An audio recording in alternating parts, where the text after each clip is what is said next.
Good evening, world. Normally I'm bright and breezy, ready to talk to you for an hour. I'm so tired at the moment, you have no understanding of it. Orphan season has kicked off big time, and I like to think I'm working my socks off, but when I look up at the hospital, I see them there at 8 o'clock in the morning, I still see them there at midnight.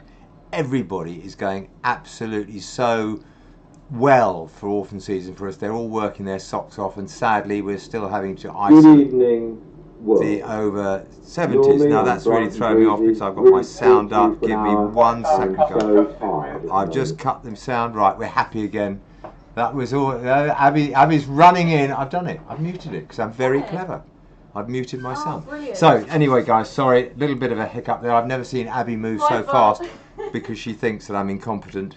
She could be right, but I won't admit that. So yeah, everybody's working really hard. We're probably about half staffed, and the volunteers are giving it everything. I'm giving it everything, but I am 70, so I've only really got half everything.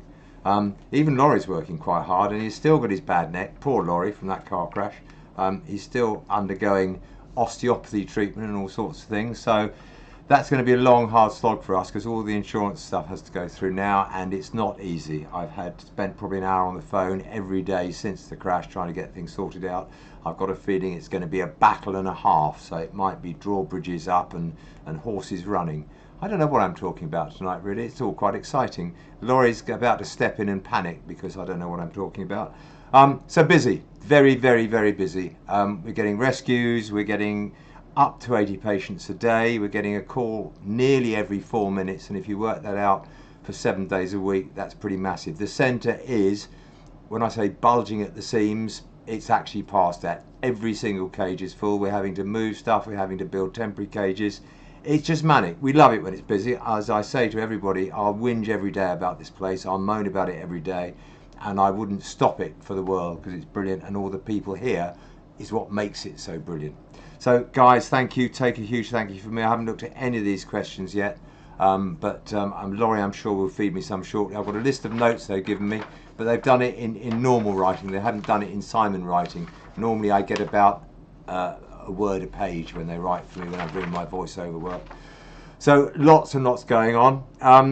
What have we done today? Even today we've been busy. I was up a chimney today, as one does. I went to a tiny little cottage which was built in the 1700s to a very nice old lady who was there, who's having to not isolate, what's the word I want, shield herself because she's got ME, and she had a jackdaw stuck up a chimney. We didn't think it was there at all, and I put up the camera, and lo and behold, there it was sitting there, very thin. Sadly, it had been there for 4 days, so it was very, very weak, which is having to try to rehydrate it as best we can and give it tiny amounts of food to try to get back out. It was a fledgling, didn't have any tail feathers to talk of, but we'll try to get it back out there again. So she was really sweet, and I got absolutely black, and my top half's quite clean. My jeans are absolutely black, but luckily they're hidden below the desk. Laurie, have you got any questions for me so I don't waffle on like a demented fool? I think to start this one, we'll just go over what's been happening with us over the past 2 weeks. It's been very, very busy. As Simon said, we are getting up to 80 new patients a day. Our reception team are answering a call every 4 minutes, which is absolutely ridiculous. So you actually have a list of things there, just as a reminder. Would you like to go over? Do you want me to go through my list, Laura? Is that what you're trying to prompt me for? The other thing, very, very important, I have just found for the first time in my life coconut Bacardi. I am so excited. There might be one sitting in front of me now, but it's a very tiny one. And I promised the team that Friday night is going to be pina colada night. It's not only pina colada because we put bananas in it, we make it a bit stronger, and it's quite a fun evening, so nobody will be driving home after that one. But you want to go through patients, sorry, so here we are. I've got my list in front of me now before you get scared. So Buzzard, we had a Buzzard in. It had a lot of wing feathers missing. Maru is now incredibly skilled at imping. She's learnt and done it 1,000,000 times probably, that's a slight exaggeration. So we took some feathers from a dead buzzard, she trimmed them all up, made them all right, and then she pushes the new feathers into the old feather shafts, and she did that yesterday. And she test flew it today, and it's flying like a dream. So that buzzard very shortly will be going out to the wild. I just hope she used the waterproof glue. otherwise the first bit of rain all its feathers are going to fall out. Very embarrassing for the buzzard. No, it'll be fine. She's done lots of them, she's brilliant at it. So that will be going out tomorrow, one of our releases to do, providing it's not too wet. We're now up to 10 badger cubs. In fact, I think we're on 11. I've got a funny feeling we're on 11. It all happens so quickly here. Some of them are still quite poorly. One's really very questionable on the site, but we're so lucky here at Wildlife Aid. We've got the most amazing consultants we can call on. So I rang my dear old friend, who's much not old at all, she's very young, called Claudia Hartley, probably one of the best ophthalmic surgeons in the world, especially with animals. And she's been looking at video we shot yesterday of it. She's having a bit of a cogitate. We're going to give it time. It's not seeing very much, but Badger's eyesight is pretty bad, but it's got really, as if its eyes are sort of nearly pinned shut. They're very slitty. So we're hoping that when it rehydrates, they'll come back a bit and it'll see more. So under advisement on that one, it's going to be a little bit of time before we know what we're going to do. Abby's now standing in front of me looking at something. Laurie's trying to turn himself up, but he's on full volume now. I don't want Laurie too loud, Abby. Otherwise I'll make you come and sit next to me and talk to me. So yeah, kestrel done, badger cubs done. Some of the badger cubs, 6 of them are up in our top flight. Hopefully soon going to put the outside view on them, because at night they go berserk. I'm going to give a prize to the first person who spots one of our badger cubs swimming in their swimming pool. You know, we have a badger rehabilitation centre here. They get their own swimming pool. It's more than we get. But first person who spots that and gives me the exact date and time, we will give a prize to. So they will be with us now for probably 3 or 4 months. It depends upon the weather. When we come into autumn, if it's too dry, they can't dig for food. So we try to release them when the weather's absolutely ideal. What else have we done? First fox cubs have gone out. I think we had about 40 fox cubs this year. And the first bunch have gone out to a pre-release pen. So basically this is what we call a soft release. Where we take groups of 4 or 5 or 6, depending upon the pen size, put them in a pen in the wild where they're going to be released, feed them every day, keep an eye on them, and then when the time comes and they're really very, very comfortable where they are, the other animals have come in and had a sniff, they all know where everything is, we just open the doors to them.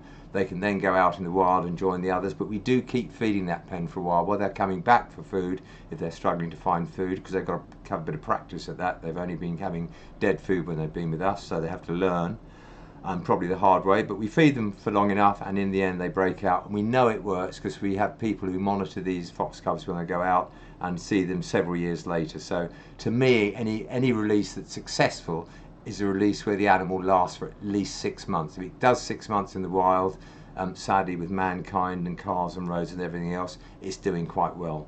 If you imagine a fox cub in captivity would live to about the same age as a dog, probably 12, even maybe 15. In the wild, they're very lucky to make 6 years old, which is quite rare. And they say an urban fox's lifespan is about 18 months. That's awful, guys, and I'm afraid that's due to us. But we've got them out, we've done our bit, we can't do any more for them. Thursley deer. What was Thursley deer? Remind me, Laurie, what the Thursley deer was. Oh, I remember.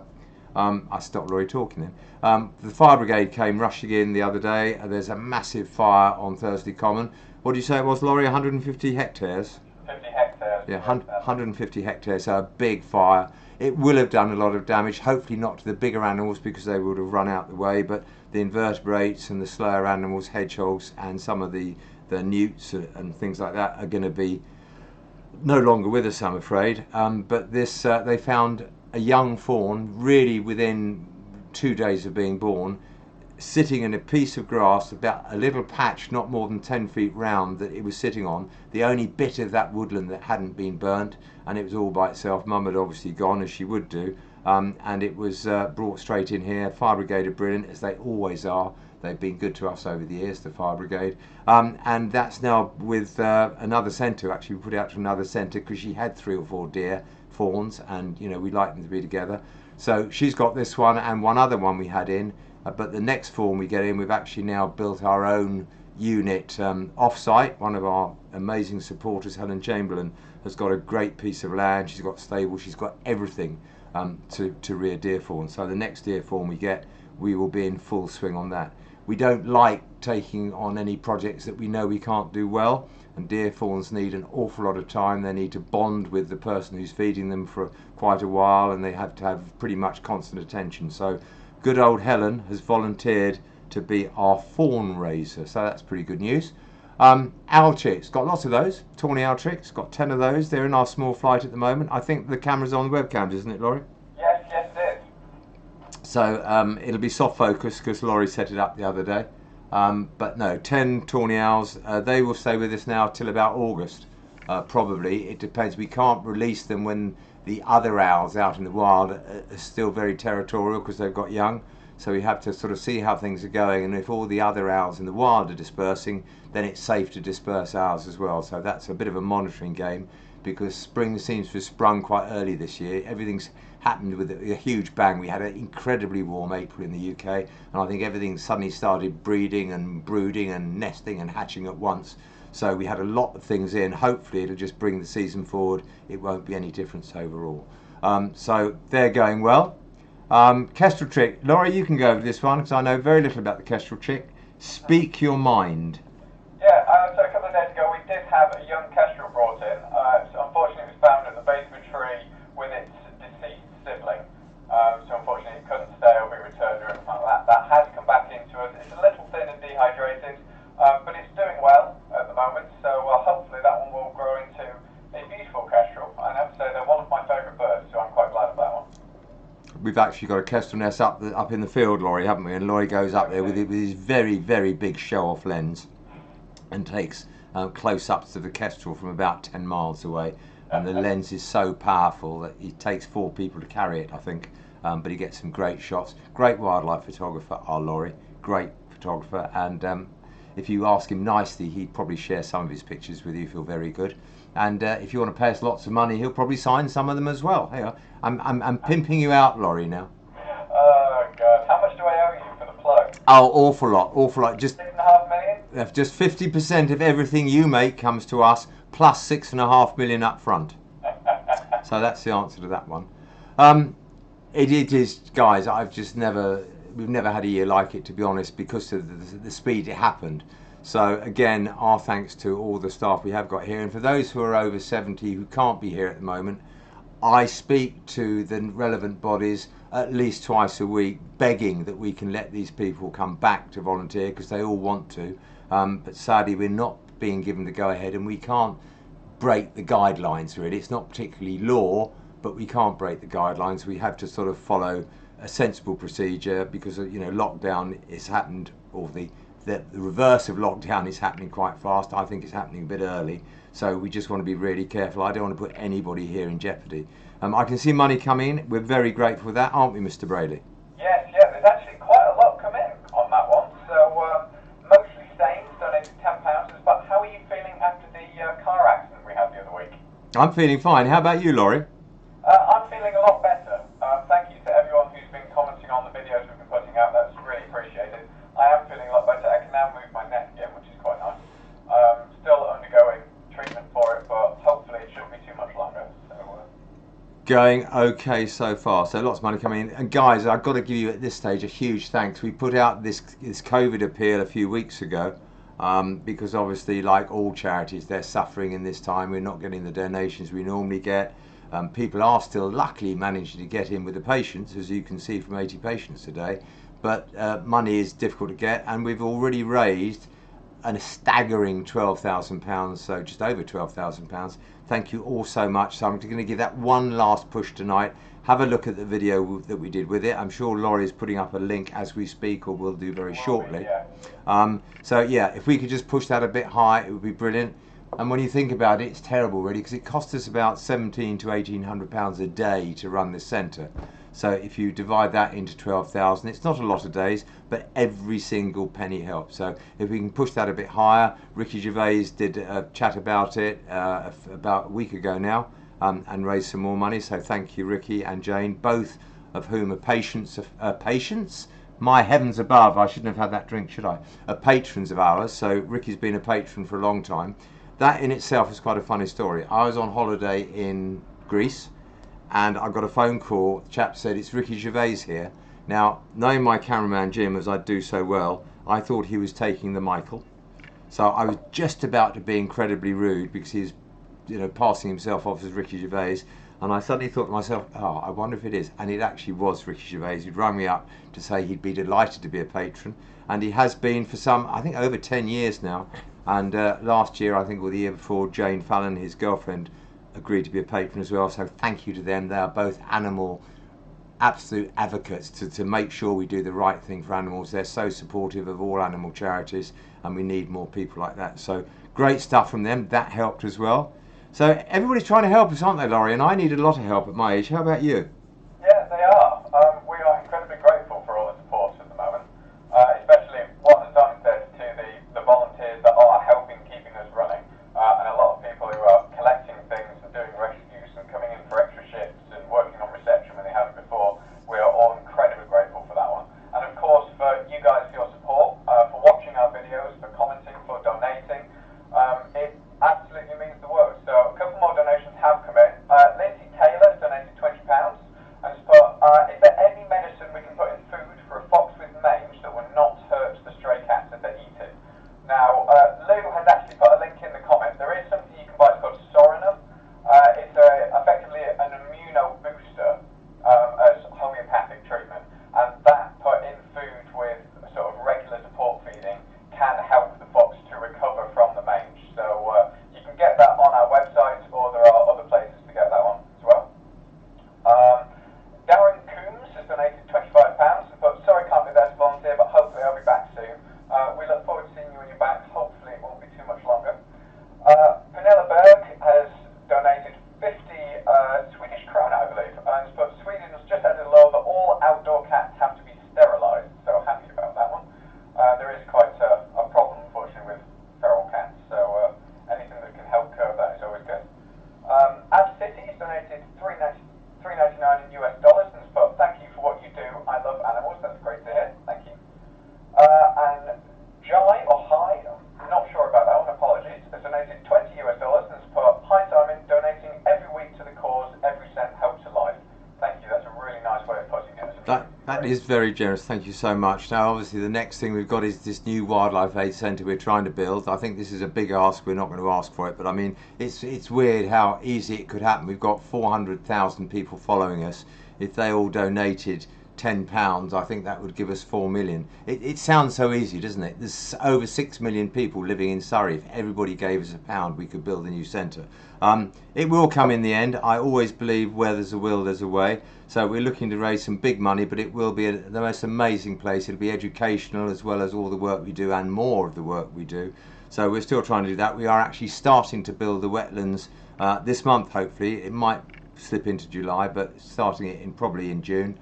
And the idea of doing that is for two reasons. One, we need to get our building platform, when we do eventually build, 2 meters higher than it is. So we need the soil from the digging from the marshlands and the wetlands to go up on the platform. And of course the other thing is it takes a long time for marshlands and wetlands to mature. So the one thing we want to do is get those looking really superb as quick as we can. So that's probably 3 or 4 years away. So we'll get that done now, we'll get the platform built now, and then we'll try to raise very hard to get the money to build the centre. So if anybody wins the lottery big time, just think of us. A little bit of us would be really cool, guys. Thank you so much. And no, I can't talk about money anymore. Amazon Wishlist you wanted me to talk about, Laurie. We always have an Amazon Wishlist going. And this time of year, obviously, we're trying to feed some of the more exotic wild creatures, sort of like the insects and things that they need. These are very expensive. Some of the stuff we buy is heinously expensive, and I always whinge at everybody for spending so much money on the food for them, but that's what we do. So look at the wish list, see what you think you could afford. If you could buy us some tasty morsels for some of the birds or some of the animals here, that would be really cool. So thank you for that as well. It's all thanks today, isn't it? It's all thanks. Yeah. We do actually, we've had a massive influx of baby birds and actually young woodpeckers, great spotted woodpeckers at the moment, and they are eating us out of house and home for all the crickets and mealworms and waxworms and locusts and everything that we can get, and we are running quite low on those. And as Simon says, they are quite expensive, so anything you can do on that would be greatly appreciated. We'll stick the link to the Amazon wish list in the chat. And many years ago, I went out to rescue a bird. A woman rang up. She was really concerned. There was a bird in her attic. It was driving her nuts.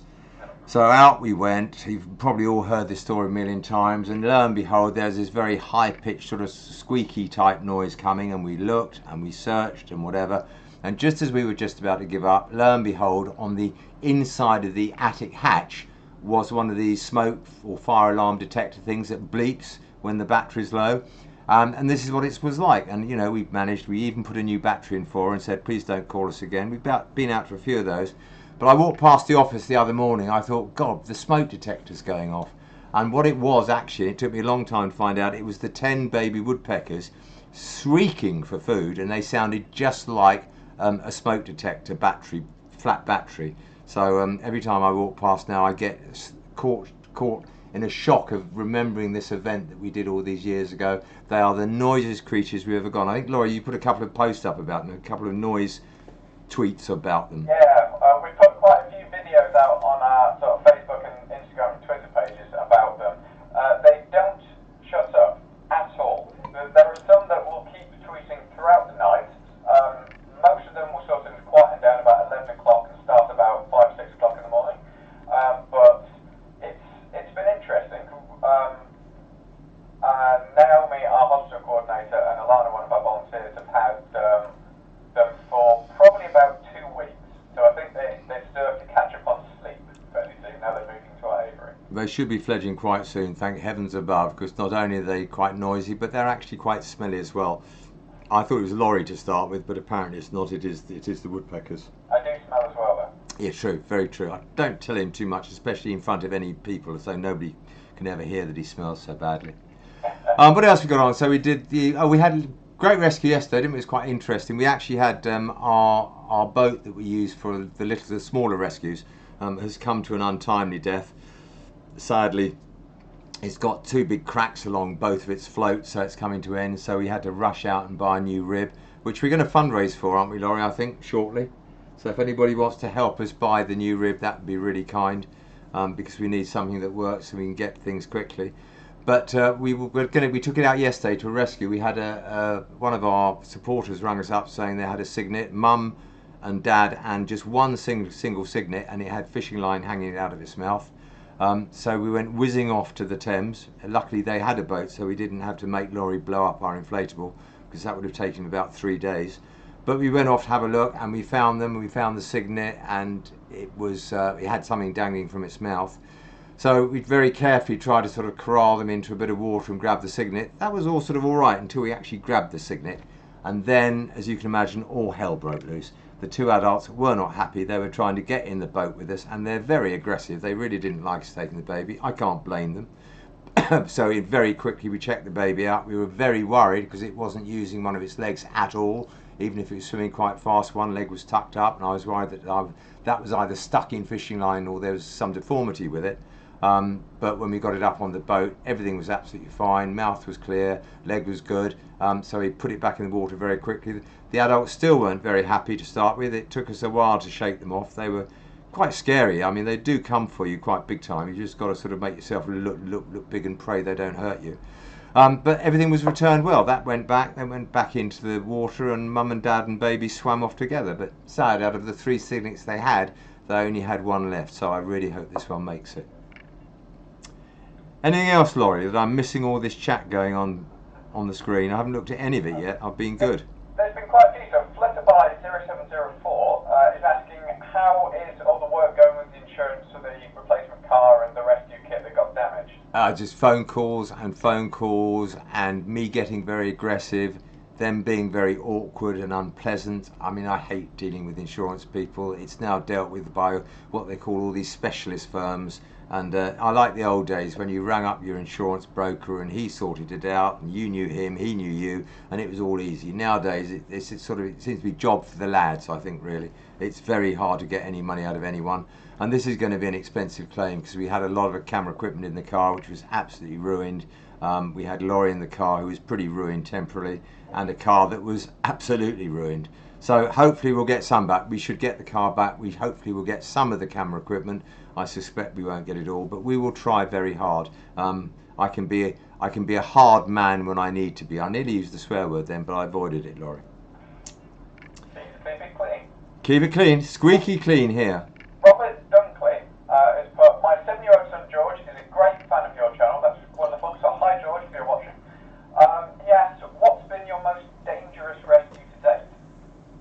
Laurie, when I had to grab him out of the car and we had the crash, he was crying. Laurie was crying, screaming like a baby. Thought his end was nigh, and I had to help him, coax him out the car. No, seriously, we got out the car. We were both fine.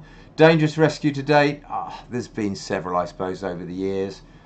Probably one of the. It's not so much danger. I mean, when you're wrestling a big deer with antlers, they're always dangerous. Whatever you do, you've got to be so careful, and as careful as you can be, it doesn't always work well. I mean, I've had some close shaves. I've had an antler in my forehead, I've had an antler in my neck, I've had the shirt literally ripped off my back by an antler, which actually missed my back but ripped the shirt off, so you can tell how close it was. So deer rescues are probably the most dangerous, followed closely by badgers. If you don't get them right, if you handle them wrong, they can be quite vicious, but we've never actually been hurt by a badger yet. And actually, Laurie, I have just forgotten that I had to ring the hospital to say we've got a badger coming in now, about half an hour. So could one of you just ring Marrow up and warn her there's a badger coming in about half an hour's time, which I'd forgotten to say. I apologise. So going on from there, we talked about the animals, we talked about some of the rescues. We're not going to have open day this year, guys. It was close. We thought we might just about squeeze it in, but it doesn't happen. But we're going to do something else very exciting instead, so I'm told. I'm not quite sure what the excitement is, but I'm being told it's going to be great. It will probably be a little bit later on in the year. So watch our website, watch this space. We'll keep you appraised of what we're going to do, but it's going to be possibly on the verge of a sort of a virtual open day, I guess. So let's see what happens with that one. At least you'll be able to see us. And actually, it's nicer for all you guys abroad and in America, because you'll actually get to be here virtually, and it won't be the middle of the night for you. So that's quite nice, I think.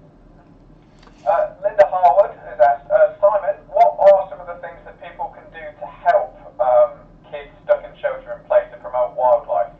Many places won't let kids volunteer directly any longer, so what can they do? So basically, how can kids be encouraged to promote wildlife during the lockdown we're all in at the moment?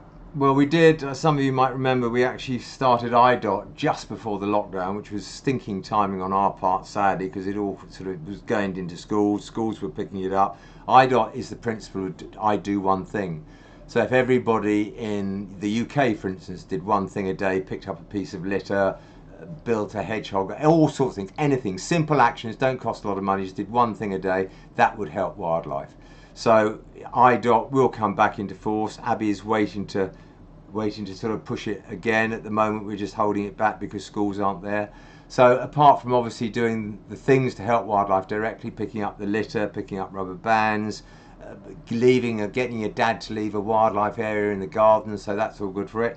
It's sadly fundraising. It always comes down to money, doesn't it? And I hate having to be the sort of talker of money all the time, but we can do what we do and we hope we do it well. But it's your support that allows us to do this. So any fundraiser you can do, kids, is great. I mean, every pound helps. Every single pound helps. And if you think if everybody did one action a day in the UK, that would be 23 billion actions.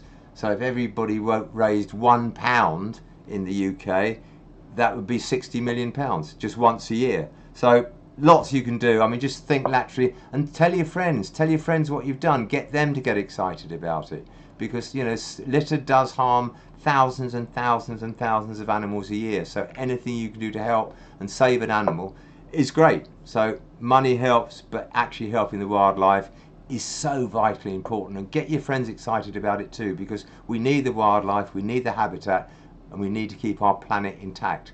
I'm afraid my generation has left you a lot of work to do, guys, and I'm sorry, but I'm doing my best, promise. UC says, Laurie, nice photos of brown bear.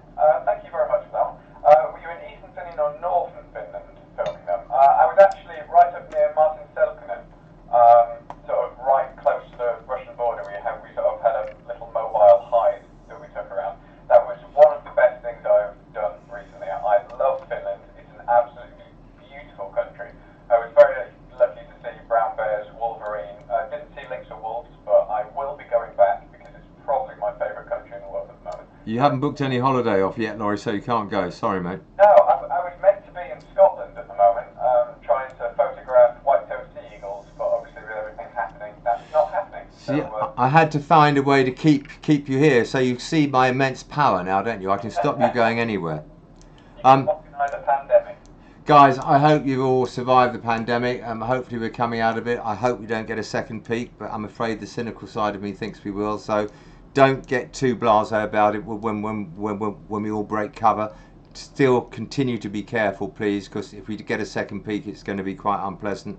And we need everybody to stay well. It's been a horrible, horrible experience.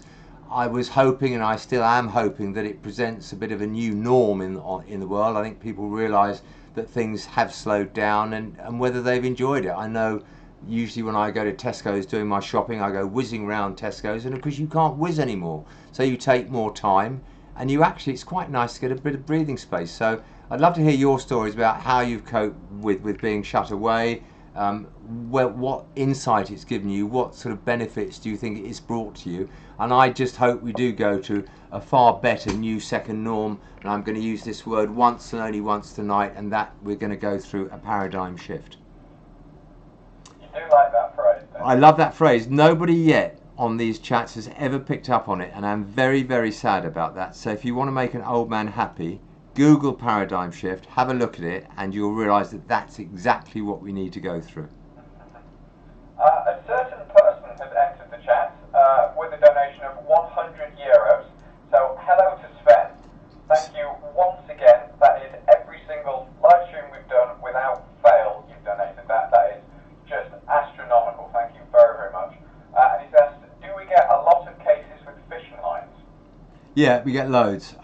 Fishing lines, probably one of our worst things, along with fruit netting and football netting and all this sort of thing. Sadly, I'm sure it's the few who spoil it for the many. I mean, fishermen sit on the bank, they have a lovely day. It's very peaceful. I mean, if you see it sitting in the bank watching the river flow past, it's wonderful. But you know, a few of them don't respect the river. They leave litter, they leave their lines around, line gets tangled. And it does, I mean, we've even had a barn owl, believe it or not, with a fish hook in its beak, where it was obviously flown into a tree, got the fish hook there, and it had actually died. It was hanging by the sort of line and fish hook in its beak. So it's not only waterfowl that get into trouble, it's owls as well, and any other sort of bird. So fishing line's great. If you're out walking and you see fishing line or hooks or whatever, if you're an adult, please pick it up, put it in your pocket, put it away safely. If you're a youngster, just ask your mum and dad if it's okay to do something, and make sure you don't hurt yourself, because those fishing hooks really hurt. They stick in your finger, I can promise you. Nearly as much as when I was trying to mend one of the cameras last night in Big Flight. One of the badgers had done some damage to it, and Laurie was having a bit of trouble, so I went to help him.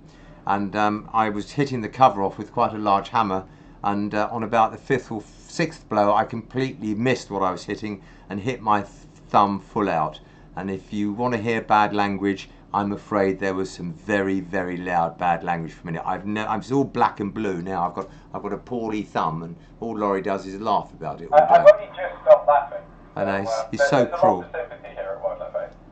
So, money's still rolling in. Thank you guys very much. It is, honestly, it's great. It's lovely to be able to talk to you. I wish we'd got more questions. I still want to start this thing, Laurie, where we do a couple of live questions tonight. It'd be so good. What I thought would be really nice, if you want to email in a question and say that you'd really like to sort of read it out to us live on air, if you, in the email, include your telephone number and the question, obviously, we will try to ring you on air, and you can actually ask the question face to face virtually.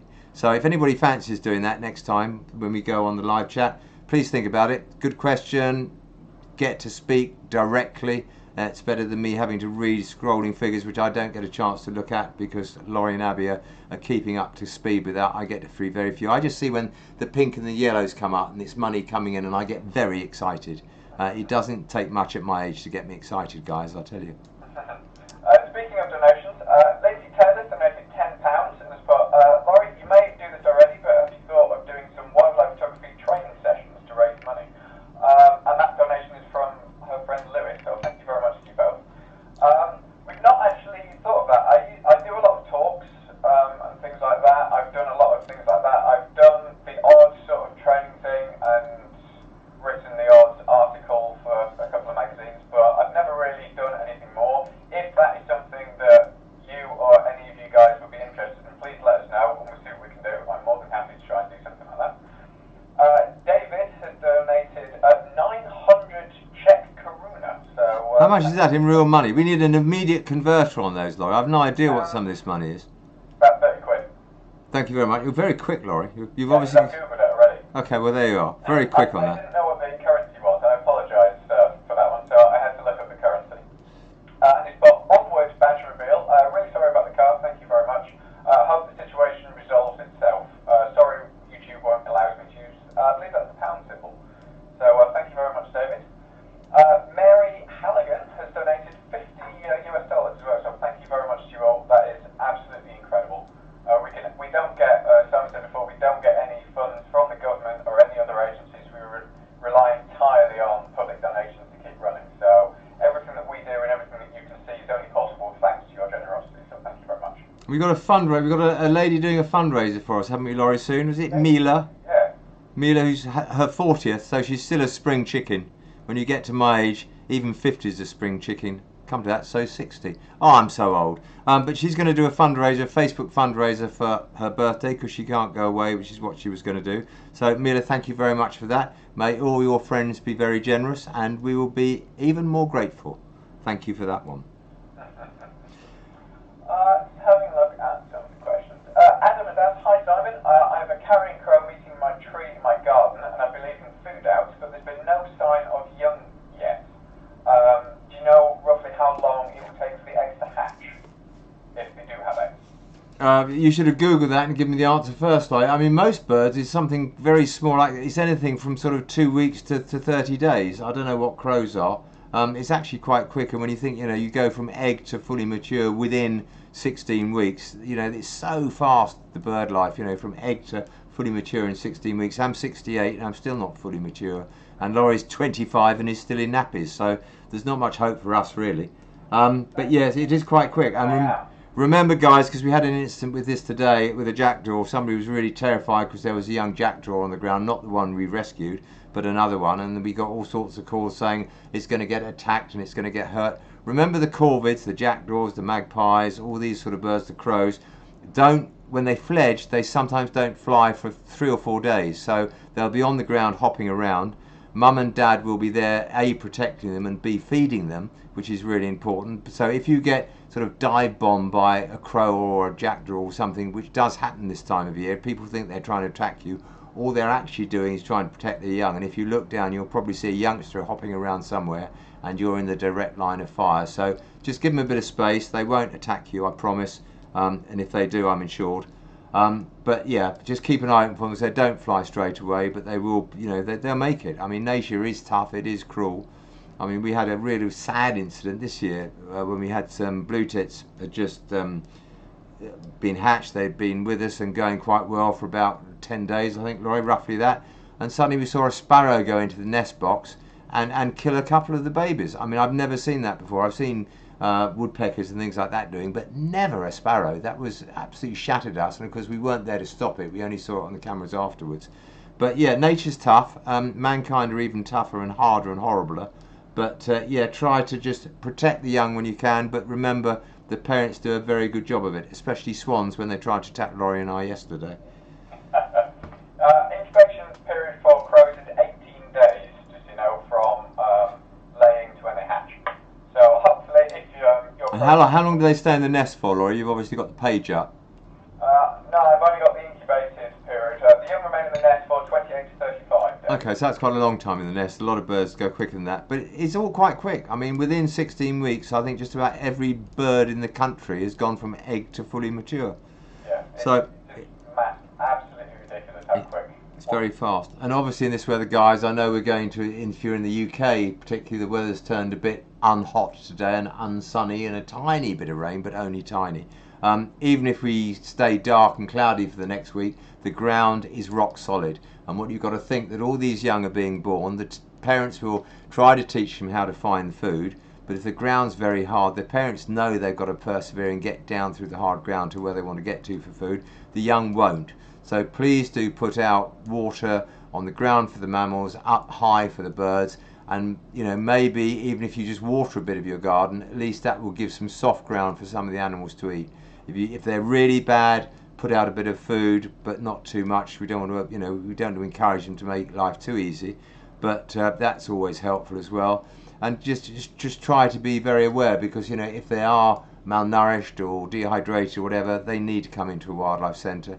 and keep an eye open for fly eggs. Remember fly eggs, guys, those sort of horrible little yellow, tiny little spots, which are fly eggs. We're going to, in this weather, going to flies very quickly and can also sort of get right and start eating the animals alive. So watch out for youngsters that are struggling. Always ring a wildlife centre before you bring them in, just to check for advice, and after that, obviously, bring them in if you need to. A question for both of us, actually. What's the most comedic rescue you've done? I'm glad that we're both okay, so thank you very much for that one. So do you want to go first on that one? I have no idea. I know for you, being with me is comedic and a great privilege. Me being with you is just comedic and sad sometimes. But I don't know, you think of one. I can't think of a comedic rescue. I don't know. I quite like the one where you got the boat out in the water and you were approaching a duck that was trapped on an island, and just as you got there, it went straight under a small hole in the fence and went back on the water and escaped. Oh God, that's our... Sorry guys, that's our fire alarm going off. Can somebody just check the panel? This can only happen when it's live, guys. What's the panel saying? This is the reception office. Okay, that's obviously a mistake, so hopefully they'll kill it down. Just press the reset button, Laurie. Go through the reset procedure. Sorry guys, obviously somebody's either caught fire in the reception office or has been smoking, which isn't allowed. But everybody seems to be, they're all going out now. I think they're going to be all right. Let me just, Laurie, can Abby just ring up and say, okay, it's all sorted, it's all cool? Because we have quite a strict procedure here, guys, that if the fire alarm does go off, we obviously have to clear the centre and get everybody lined up outside. But we're actually in a different building from where that alarm is, which is why we all have to move quite quickly. Here, but Abby's just running to check. So that will be fine. I can't see anybody on fire, Laurie, at the moment. It's not like Thursday. It's the admin office that was on the panel, so it should be okay. I guess it's just a bit of dirt in the centre. It's probably Alice has caught fire because she's working so hard. Oh, all this movement. Honestly, guys, it is so busy here. So, yeah, thank you for that. What else? What were we talking? I got completely sidetracked with that. We've never had the fire alarm go off in the middle of a live chat before. Yeah, it was. What do you think is the most comedic rescue? Oh, comedic. I can't think of anything comedic. I don't see. I take rescues very seriously. I don't often see the funny side of them because I'm really trying to get it right so the animal doesn't suffer. One of the most stupid things I did very recently, I don't know whether it's gone out yet, Laurie, but we had to catch a grey lag goose on the water, and I got the swan hook, and I've never known myself be such a total numpty. I missed this grasp on a grey lag, which is so easy, probably 5 or 6 times. Luckily there was a guy in a canoe just keeping the grey lag still for me, so he couldn't actually go anywhere, couldn't escape, but I felt a complete prat, shall we say. I think I'm allowed to say prat. I felt a complete donkey getting that wrong, but we did get it in the end, and we did get it in, and Maru did mend it, and I think it's going back out somewhere soon, isn't it? It won't be that long before it's back out in the water. Hopefully not, yeah. So that's good. So comedic, I can't think of any other comedic rescue. I think one rescue that made me laugh was Abby's first rescue, actually. We were trying to get a bird out from behind a chimney, and we said to Abby, you've got sort of thin, long arms. She did very well, but her expressions as she was putting her arm where she couldn't see where it was, down behind a fireplace, she kept going, what's that? So she was very funny. I was scared of the spiders. Abby, rescues big wildlife, and then she's scared of the spiders. There's nothing more you can say to that. So that was quite comedic. Betty Bright has asked, how far will you travel to save an animal? It really depends upon the circumstances. If it's something that's really very tricky and it needs our expertise, we would go as long as it takes. But when you think an animal's in trouble, if you're more than about an hour getting to it, one of 3 or 4 things have happened. A, it's died. B, it's run away. Or C, another wildlife centre has got there first. So we're quite selective. If somebody's with the animal and it's in trouble, we will go forever what it takes. But if it was a big, difficult rescue and it needed our expertise, we would actually do whatever we had to do.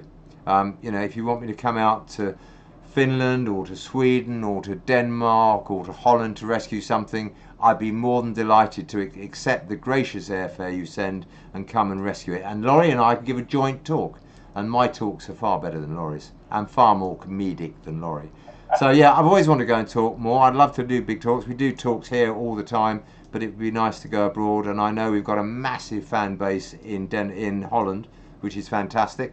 And when you look at all our YouTube followers, they are worldwide. I can't think of many countries where we haven't been seen, which is quite scary, really. Incredible, it really is. Say something, Laurie, because I'm just I'm reading my screen quickly. So for those of you who are wondering about the fire alarm, we actually had one of the heat pads that we use for our animals. It's a microwavable heat pad. It was in the microwave and it didn't go particularly well, but that is absolutely fine. That's been dealt with, that's been sorted, so please don't worry. Have they cooked one of our heat pads, Laurie? They did. It was a wheat bag. It was a wheat bag. They incinerated a bloody wheat bag. Oh dear, no. Luxury Sane has asked, what's been the longest call out you've had to attend, and why did it take so long? I've got to be careful. I can't name names on this one. We had a sparrowhawk in a warehouse, and one of my ex-colleagues was quite insistent that he could handle the rescue because he knew exactly, he'd seen me do it a million times. Suffice it to say, he shall remain nameless, but it took 7 hours to get that sparrowhawk. I think the sparrowhawk just gave up and put its arms in the air eventually and said, for heaven's sake, just take me. So yes, that was probably the longest rescue we've ever done, I think. He did get it. He did get it, but I think the sparrowhawk was just knackered like I was. As was Abby. As was Abby, absolutely. Quite a heavy camera up to show them at 7 hours. Somebody called Adam Warner has just given us £9.99. If it's the Adam Warner I think it is, it should be £999. That is his logo. I think it should be 9,999 or 999,000 and so forth. Adam is Abby's husband. Obviously, she doesn't give me enough pocket money. That's sad. Just also, we've had £20 from Myra Kinghorn, who's one of our volunteers. Miss you all, can't wait to come back. Once again, we can't wait to see you again, Myra, as well. Simon's office is getting to the point that none of us will walk within 20 paces because it smells so bad. So, a couple of people are asking, what would we do with the animals during a real fire? Luckily, we haven't recently had anything to do with that, but we did once. We did have quite a major fire in 1996. Do you want to talk about that? Because there was 3. Yeah, okay, Brayley, don't make me look so old, please. You'll reduce me to swearing. We did have a very major fire. It was a fire that started in our top barn, as it was then. And we had lots of deep freezers up there, obviously keeping the food stocking supplies. And one thing I didn't know, so here's a tip for you all: you should always pull your deep freeze and your fridges and all these appliances out every 6 months and give them a good vacuum out at the back. Because we had our deep freezers up in the top barn, it was all very dusty and there was bits of sort of straw and hay and whatever. And as the deep freeze gets older, or the machine gets older, the motors get hotter and hotter, and it literally did ignite. And because we had cameras all around the centre even in those days, from the first second we saw the fire to it being an absolute inferno was less than 3 minutes. It was terrifying, and we lost a third of the centre. We only lost 4 or 5 animals out of the 60 that were up there, so that's a bit of a miracle. But the fire brigade again were brilliant, and in fact when they came off shift the next morning, because it happened at night, they all came off shift, came back here to help us clear out. So it was pretty scary. It's so powerful. I mean, nature is powerful, and a fire, or something like the fire on Thursday Common we just had here in the UK, it's all sort of quite spectacular to see. But when you're actually in the middle of it, it's very, very frightening, because it's far more powerful than you or I will ever be. Yeah. So beware, guys. So remember, every 6 months, pull your deep freeze out, get your vacuum cleaner out, give it a good suck out all around the back, because you do not want one of those fires in your house, I promise you. Yeah, just to add to that one as well, actually when we did have the fires, sort of on the what would we do, Simon was actually running around with a paving flab, smashing locks off doors and pulling animals out, putting them in pens where that they could be. Amazingly, it was everything with everything, and nothing attacked each other. So amazingly, yeah, we put to realise what was going crazy on. what we put in with. Well, I've just had this is regarding the Adam Warner £9,919. This is that somebody's just said. Oh, that was Lou saying that's Simon's way of saying thank you, Adam. You know I love you, Adam. So you know, don't worry. Don't worry. It's all a bit of a laugh here, isn't it? and to work for me you have to have a laugh because it's quite sad really. So there were, yeah, no, it was amazing that night. We had sort of pigeons in with foxes, would you believe? I mean, normally that would just be insanity, wouldn't it? But we were just throwing animals into cages which were safe. And at one point we had a couple of foxes in a pen. We had no space. We had 3 or 4 pigeons. We put them up so they could perch up high. Nothing attacked anything that night. And amazingly, both Virginia McKenna and Jenny Seagrove came down the next day to give us a bit of press coverage, and we got some wonderful donations. It was all pretty horrible, and I would not want to go through that again. We actually immediately spent a fortune on fire alarms, which you heard go off tonight, so they obviously work. They work. And on that note, Bunny Umptious has just donated us €20 for a new wheat bag. So thank you very much. It does seem that we need a new one if it's setting the fire alarms off every time we put it in the microwave. I think we need a new volunteer because we've got to fire that one for setting fire to the wheat bag in the first place. Oh, I'm so hard, guys. I'm so hard. You don't want to work for me. Abby would tell you, and so would Laurie. That's if I wasn't actually here, because they'd tell you quietly. No, it's we do have the odd accident, but I'm glad the fire alarms work because we didn't want to have another one of those events ever again in my lifetime. Thank you very much. Hang on. 1996, Laurie, you were 3 and I wasn't wasn't born until 1999. So you're quite old, Laurie. Compared to that, you're quite old. You said I was 25 and I'm actually 27. And actually, Laurie's got less hair than I have, so that bodes well. That bodes well, guys. Flutterby0704 has just donated £1.99, but sorry, not much, but thank you for all you do. Thank you very much. As we always say, every pound, every penny helps, so never feel guilty because something is far better than nothing by a long way. So thank you so much, guys. Suzanne Pickering has asked, we have a large hedgehog in our outside loo which has made itself a nest. Should I just leave it be, or can I make it a new home in a wooden box and try and entice it into there? Very difficult because this is the time of year when they're obviously going to have young, so you don't know quite what's going on. I would, if you can bear with it, leave it be. There's nothing to stop you building a new nest somewhere not too close to disturb her, but somewhere near in case she wants to move. But if she's that close to building a nest, she could be that close to having young, and what you don't want to do now is scare her off. So if you can bear with her, she won't be there that long, and it's quite cute to have baby hedgehogs, and you'll hear the piping sound they make. If you just Google that, when a baby hedgehog's hungry, they make the most insane, pure piping noise, really high-pitched noise, and you'll know when they're there because they will have pale green poos. It's always an exciting thing I say at my talks. If you see pale green poo, very tiny, on your patio, that is a baby hedgehog, guys. White Eagle has asked, why are some of our YouTube videos so short? So some of the YouTube videos, it actually depends on the length of the rescue, and for certain things it can be quite quick, and if you're only in and out in sort of 2 minutes or something like that. Laurie, can I just stop you for a second, because Adam's now calling me senile, or just a bit senile. I think that's quite rude. I think that's quite unpleasant, and I'm not going to let him help us ever again.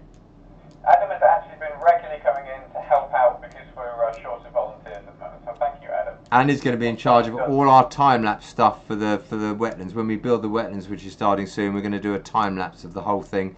And Adam has volunteered-ish to channel it, make it all work for us, because he knows I'm a complete donkey when it comes to camera work. So thank you, Adam. Laurie has donated £5, but have you ever been seriously injured on the job, Simon? I don't know quite how to answer that, Laurie, the way you said that. I'm going to refrain from some of the obvious comments which are running around my mind now. No, seriously, no. I mean, I've never broken anything. I've been battered by a swan's wing. Doesn't hurt that much. I've had an antler through my head, but only a tiny bit. It only penetrated a tiny bit in there. Couldn't find the brain. The antler went all the way through, and it still couldn't find the brain, actually. No, never been injured seriously. Bitten a few times, hurt a few times. Nothing serious. Nothing that you're not proud of. That's what I say, Laurie. Not me, that. If you could give foxes a new title in the animal kingdom, what would it be? Because seeing them keep getting their heads stuck in things makes me doubt their cleverness. Oh, they're clever. Believe me, they're clever. All animals are clever. The only unclever animal I know so well are humans, because we just don't have a brain to work out what we're doing to this planet. No, I wouldn't give them any other name. They've got the right name. They're beautiful. They're very quick. they're opportunists, and any wild animal that's going to survive in this world, it is the survival of the fittest, has to be an opportunist. So don't knock it, guys. That's what they do best. Charity Thomas has asked, have you ever thought about Amazon's associate program, where if you log into Amazon with your link, you get a piece of the action from our purchases? We've actually got Amazon Smile, so if any of you do use Amazon and want to log in via smile.amazon, you can select us as a charity and we will get a bit from your purchases as well. In terms of the affiliate program, because a lot of what we do and a lot of what we use isn't generally available on YouTube, on Amazon, we can't tend to do that, but if there's a way to do it, that would be fantastic. Every little helps in that one, so if there is a way to do it, please let us know and we'll see what we can do. Okay, stopping you there just for a second, Harry. I just read one of these come up because we have to say again, we had to have a shout out for this. Scottish astronomers, just to say her paramedic sister is out of hospital and making good recovery from COVID-19. Oh, I think anybody who works on a COVID-19 ward or anything like that deserves 18,000 medals. And if I'd been a retired doctor and said, would you come back and help with COVID-19, I think I would have emigrated immediately. I would have been terrified. I wouldn't have had the bottle to go and do it. I'll go and rescue a deer, but going near that. So I'm glad, Scottish astronomer. You haven't told me what you thought of my book yet. Don't tell me live on air, for heaven's sake. Tell me quietly later. But, you know, give her a big kiss from me, because that's pretty damn good. And thank you to everybody in the NHS for everything you've done. And let's pray to God we don't get a serious second peak. Yes, thanks for that one. And fantastic news that she's making a recovery. And thank you for the £10 as well. Will's channel of Boring Videos has asked, what do we do with non-native wildlife? So this, it really depends, doesn't it, on the species? I'll let you answer this one, Laurie. So non-native wildlife, it really depends on which particular animal you're working with. Certain species require a license to actually release them back to the wild. Certain species, it is now impossible to get a release license for. And certain species, you have to legally euthanize them as soon as they are brought into captivity. So obviously, we're governed by various bodies and all that. We have to follow the law. But we do have licenses for every single species we can get licenses for. And any one that comes in that is not licensed, unfortunately, we do have to follow the law on that one. As I think you'd agree. Yeah, we do. We do tend to be, and I think I'm allowed to say this without getting myself into too much trouble. If somebody does bring something in that we know we can't save, we always give those people the option to take it elsewhere. Because I don't like killing anything any more than the vets do or anybody here does. So if somebody brings something in that we know by law we have to euthanize, we always give them the option before they put it over to say, look, you know, this is what we're going to have to do with it, and if you want to walk back out the door before you hand it over to us, because we can't have been in receipt of it, then so be it. That's how it happens. A couple of very nice comments, actually. One from Gracia, who's just put, I want to say thank you for all the love, tender care and patience you give to all our birds and animals, which is a lovely thing to say, so thank you very much. I even give love to Laurie sometimes, in a sort of a manly type of friendly way. You gave me a hug once, it was weird. I did. I regretted that ever since, because he's been asking, ever since I gave him that hug, he's been asking for a pay rise. And I'm not that nice. I might give him a hug because I was terrified I was going to have to tell his mum that he died on a rescue. But lucky I got away with it. But yeah, I mean, everybody here deserves a hug, to be honest. I'm not a huggy person, as everybody will know here, but I get very emotional about some of the things, the time people give and what they do for Wildlife Aid. So I'm breaking up a bit now. So I'll stop quick before I go any further, because it's just so amazing. Just as well, hi to George Haleski, who's in the chat. Georgie Porgy! My Georgie, we were going to Skype the other day, weren't we, George? And you never came back to me. You never answered my emails. Susan never answers my emails or my phone messages or anything. So I've gone off Canada. Unless, of course, we do a Skype within the next 48 hours. Then I'll love you both again so much. We've had another offer too. Somebody, I've forgotten who it was it a couple of weeks ago? Somehow my trumpet playing got raised. And everybody was saying we haven't heard Simon play the trumpet. One of our great supporters, who wants to remain nameless, has actually said that if we raise anything to get me to play a tune on the trumpet, let's say a couple of bars on the trumpet, she will double the donation up to £1,000 worth. So if we got £1,000 in from me playing a couple of bars of something on the trumpet before Laurie hits me on the head with a sledgehammer, she would double it. So thank you so much for that. We're very grateful. I'm smiling because there's no way I'm going to be able to do it. I mean, it's a long time since I picked up that old bit of metal. My days of Herb Alpert are long over. I've still never heard you play the trumpet. And you're a lucky man, Laurie. Unoriginal uniqueness, but is there a video on how WAF started? There is, I believe. Is there? Yeah, could have fooled me. Talking about, and Lou talking about what it was like to grow up there.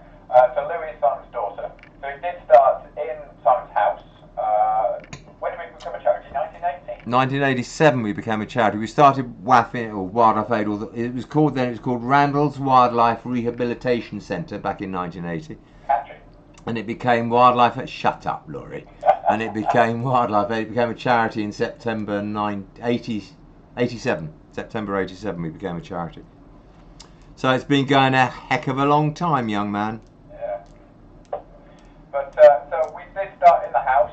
It was Simon and his partner and Lou and Gemma, his daughters, doing everything in the house. There were, what was it, baby birds in electric frying pans. Yeah. You had hedgehogs in the airing cupboards. Yeah. To keep them nice and warm. There was barn owls up your curtain rail. I had the kids shut under the stairs often because they were too noisy. And as Lou said in the chat, that is her. So yeah, growing up with effectively Dr. Doolittle's house, there is a video from Lou about her experiences and that, and how it became sort of the normal, and how she was quite surprised that no one else had deer or foxes or owls lying around in their house. Well, it's a strange place. That's quite worth to watch if you haven't seen that already. Strange place. There's some chat. Are we able to block people from being on this thing? Darren Coombs has said, start practicing, Simon. That's not funny, Darren. That's not funny at all. We'll see what happens next week, but it's got to get to £1,000. Otherwise, I'm not going to do it, because then we'll get £2,000 for the double matching. So, yeah, it will be a couple of notes. It might be the same note all the way through. Played lots of times. Laurie's very good at editing and pitch bending. You're only good at pitch bending, Laura. I'm sure you can do that as well. Yeah, we can take it to audition. Lindsay Taylor has asked, aren't there rules at this time of year about tree felling with nesting season going on? You just put that in there, Laurie, because I'd forgotten to mention it, haven't you? Yes, there are. You can't fell a tree, you can't cut hedges until you've done a full survey, and a full survey is very difficult to do, especially if you've got a 70-foot tree covered in ivy. You and I both know there's going to be nests in it, and as was proved the other day when one of our volunteers was stuck up a tree for 5 hours trying to stop them cutting it down. She's a complete fruitcake, a lovely fruitcake, but she got into the tree and was going berserk, and then the police threatened to arrest her, which I thought was very unnecessary. They should have been sticking up for her, because the tree surgeons said they'd done a survey. They obviously hadn't, but it's very hard to prove that they hadn't. And yeah, she tried to protect it, but you know, you can't chop a tree or cut a hedge unless you've done a very full survey. And sadly, as much as some of the tree surgeons are brilliant who bring things in here when something's gone wrong, you know, it's far better just not to cut a tree until they finish nesting. It's not, you know, it's not forever, guys. It's just a few months. Yeah. And it is, as Simon said, it is illegal under the Wildlife and Countryside Act here in the UK to intentionally or negligently destroy or disturb or move an active bird's nest. And that is punishable by quite a severe fine and even prison terms, depending on how that goes. And that is in place between March and August every year. So please bear that one in mind. If you are doing any works in lockdown at the moment, please bear that in mind. Make sure you check, because at the moment we're having so many, even intact nests brought into the centre, because during tree work they get knocked out, or the parent bird gets injured or something like that. So please do check. Absolutely.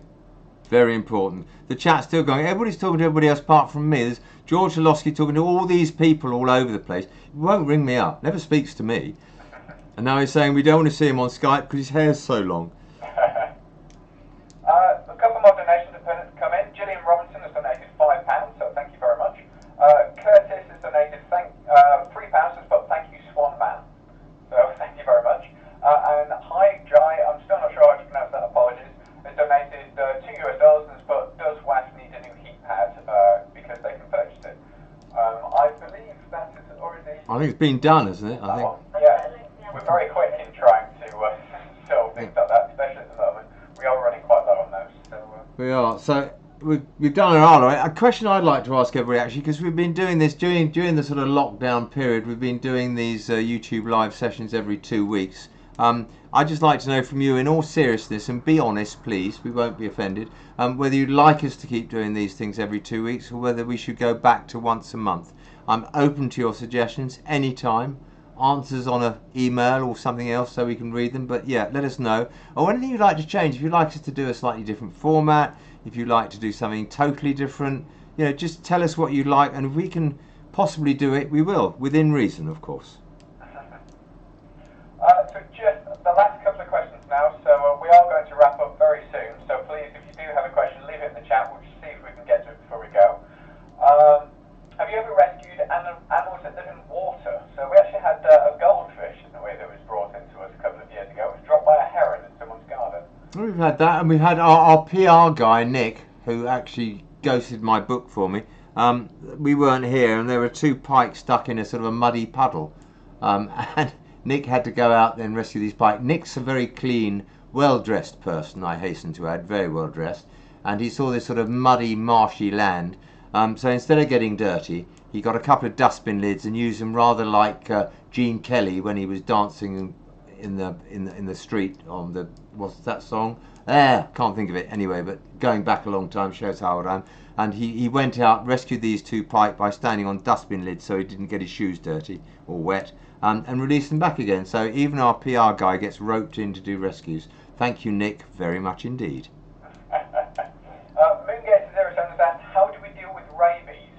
So luckily in the UK we don't have much of an issue with rabies, but do you want to go into that one a bit more? Well, we have none really. We have no issue with it. I mean, the only rabies we have had, as far as I'm aware, is in a bat population which was in a laboratory, and some chap who was working with the bats got bitten by one and didn't do very well.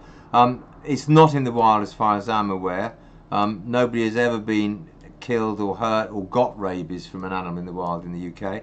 We do, just in case, and it's really belt and braces.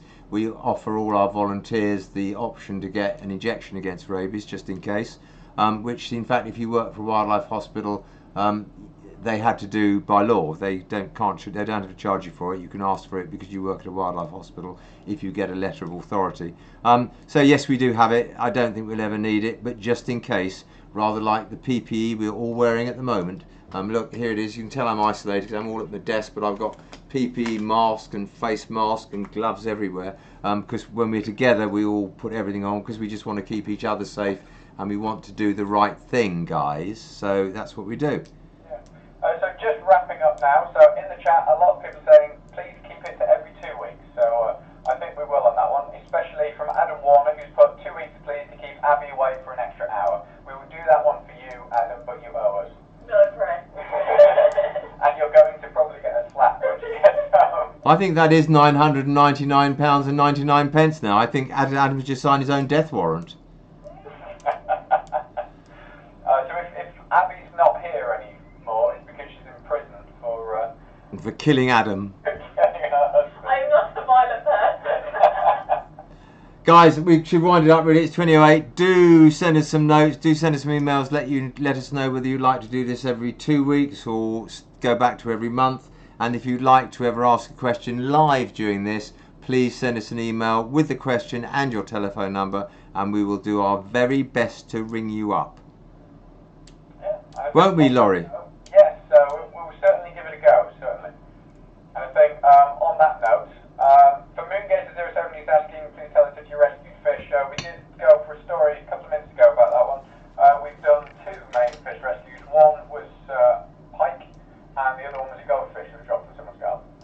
Well, I'm off to go and practice my trumpet now, Laurie. I'm going to get my lips back into sync Okay, I'm off to try and find my earplugs. for my triple tonguing.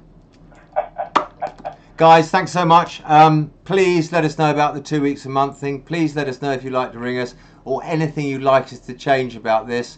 I've been trying to bully Laurie for a long time now to do a 20-minute episode of SOS, but he won't at the moment. Perhaps I'll get him to do it one day. But we all work incredibly hard. Media team work desperately hard. I mean, Laurie works the most ridiculous hours. Abby only works hard because she doesn't want to go and see Adam too much because he drives her mad. But you know, life goes on. Volunteers, stunning. Without them, we wouldn't be here. Everybody who helps us makes us able to do what we do. So thank you so much, all of you. Please stay safe, which is the new in word, and be good. I think it's a good one. Stay safe and be good.